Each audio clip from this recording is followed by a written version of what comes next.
So, federal prosecutors have opened an investigation into Jerome Powell, the head of the Federal Reserve. This guy, Jerome Powell. Some people say he is the most powerful man in the world. That's because the Federal Reserve can basically create money. And they also set interest rates. They call it the federal funds rate.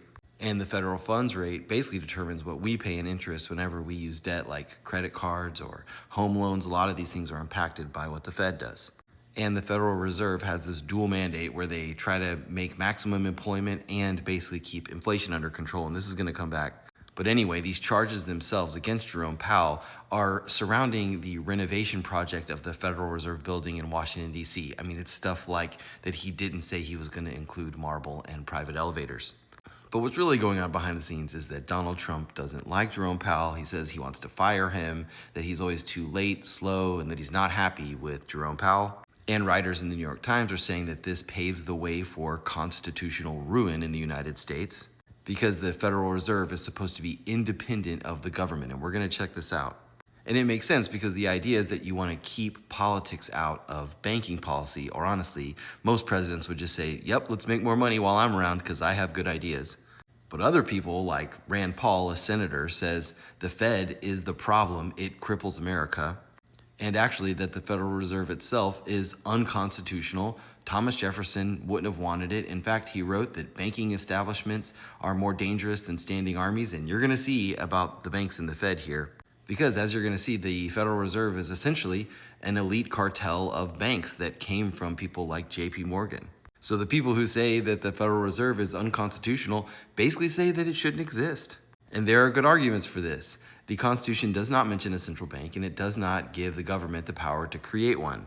In fact, when writers in the New York Times say that all this stuff with Jerome Powell paves the road to constitutional ruin, it's a little tricky because there's no such thing as an independent branch of government or an independent agency that is constitutional that's not in the Constitution.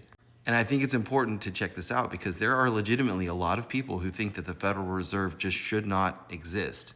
Now, the way that the Federal Reserve exists is that there are these banks in different parts of the country, like Atlanta and Dallas, and those are branches of the Federal Reserve itself. Now, each one of those reserve banks is structured like a corporation, and the shares in those reserve banks are held by commercial banks. So basically, private banks have an influence on what is supposed to be an independent government agency. Now, the arguments for the constitutionality of the Fed are that Congress has the power to make all laws which are necessary and proper. This is called the Necessary and Proper Clause.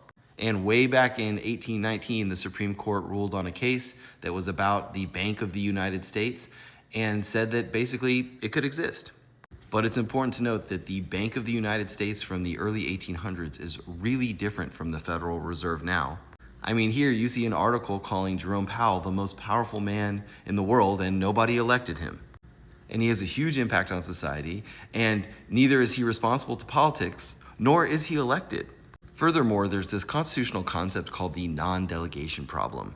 So the idea is that it's not constitutional for Congress to delegate a constitutionally granted power to a quasi-private entity like the Federal Reserve. That's not constitutional, because it violates the Constitution by vesting constitutional power in private entities. And you can see what I'm talking about in a little graphic here. So if the Federal Reserve can basically print money out of thin air, borrow, and essentially tax people through inflation, then has Congress delegated core functions to this private independent agency that they are supposed to do? And this whole concept of an independent agency may not be legitimate. For example, the Supreme Court is looking at dismantling the concept of independent agencies. People on the left call this partisan chaos. And you're going to see that the reason the Federal Reserve was created was actually because of chaos. And I think there's an interesting social trade-off that you're going to see. So the Federal Reserve kind of started as an idea after the panic of 1907, when suddenly the stocks fell almost 50% from its peak the previous year. A bunch of people started withdrawing their deposits from regional banks, and this was a crisis because these banks had nobody to borrow from as people wanted to basically do a run on the banks. So then JP Morgan, a big and very wealthy banker, decided to put a bunch of his own money and asked other bankers to do the same to basically shore up the banking system because honestly, that's his business. And then a few years later, there's this secretive meeting at this place called Jekyll Island in Georgia. JP Morgan arranges the group to use this exclusive Jekyll Island club. It's the richest, the most exclusive, most inaccessible club in the world at the time. And essentially, a select few of the most powerful people in the United States go to Jekyll Island Club, and they address this problem. They said that nationwide panics occurred on average every 15 years around this time. So every 15 years or so, you'd get these run on the banks, and they would create chaos. And they ultimately decide that they want a Federal Reserve, a bank that will be the lender to banks in cases like this. Of course, this was worrisome to a lot of people because America's money would now rest largely in the hands of a select few on Wall Street. They started calling this the money trust. And of course, it means that these private member banks that are part of the Federal Reserve System, that essentially the US economy is steered by a few leaders of finance on Wall Street. And because it was politically kind of unpopular, they basically had to sneak the vote and get the Federal Reserve approved right before Christmas vacation when a bunch of senators had left town. And being real about it, the banks who are part of the Federal Reserve System, they're basically chosen winners. They get annual shareholder dividends. So this is from the Federal Reserve's website. So each one of these stockholder banks gets an annual dividend of 6%. So it's kind of a guaranteed profit. They also have special borrowing rights from the Federal Reserve, which is by design because the whole point of the Federal Reserve is to prevent runs on the bank. But they also get to borrow at a low interest rate, lower than we could. So in some way, it's a little unfair. And also, they are labeled systemically important financial institutions, or SIFIs, too big to fail. So if their companies, their banks, are getting basically guaranteed profits and low interest rate loans when they need them, and they're too big to fail, meaning that they're guaranteed to exist, is this some kind of socialism for the rich? Because basically the Federal Reserve will create this money, go to these big banks and hedge funds, people who are already rich. They're going to put their money into stock markets and stuff, and then it'll trickle down to us when basically it's ready to. Does seem like a way for organizations that are already rich to stay rich. And then remember this dual mandate thing where they're trying to create maximum employment and also provide for price stability? That's tricky.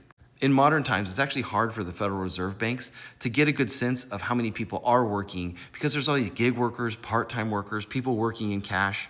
So in general, when they're trying to create full employment, a lot of times what they'll do is stimulate the economy, which makes it hard to maintain stable prices. So this is a graph of inflation over time. It starts way back in the 1700s. And if you look between like 1775 and the creation of the Fed, the inflation rate was basically flat. Then you have the Federal Reserve come along, and then if you look closely, you can see a trend. And this is problematic because inflation is taxation without legislation. What that means is that inflation is a way of our money evaporating without politicians ever having to pass a law to take our money. And that's a lot of evaporation. And you know how your money doesn't evaporate when you have, for example, cash? Well, you put it in stocks and things like that. But if you're living paycheck to paycheck, you don't own a bunch of stocks. Another example of how a society with a bunch of inflation is honestly a form of socialism for the rich. So what would happen if we just didn't have the Federal Reserve? Well, it might involve something like these stable coins. And you can see that the Trump network is big into this area of stable coins. But nobody really knows what would happen if we shut down the Federal Reserve. We'd have to basically invent a new system. But looking at the data, the Federal Reserve has made our economy more stable at the price of us getting our wealth basically inflated away. It seems to me that basically the men at the exclusive Jekyll Island Club set it up so that a few elite people could keep making money. We would get inflation, but in exchange, the society would get stability. So what do you think? Should we shut down the Federal Reserve?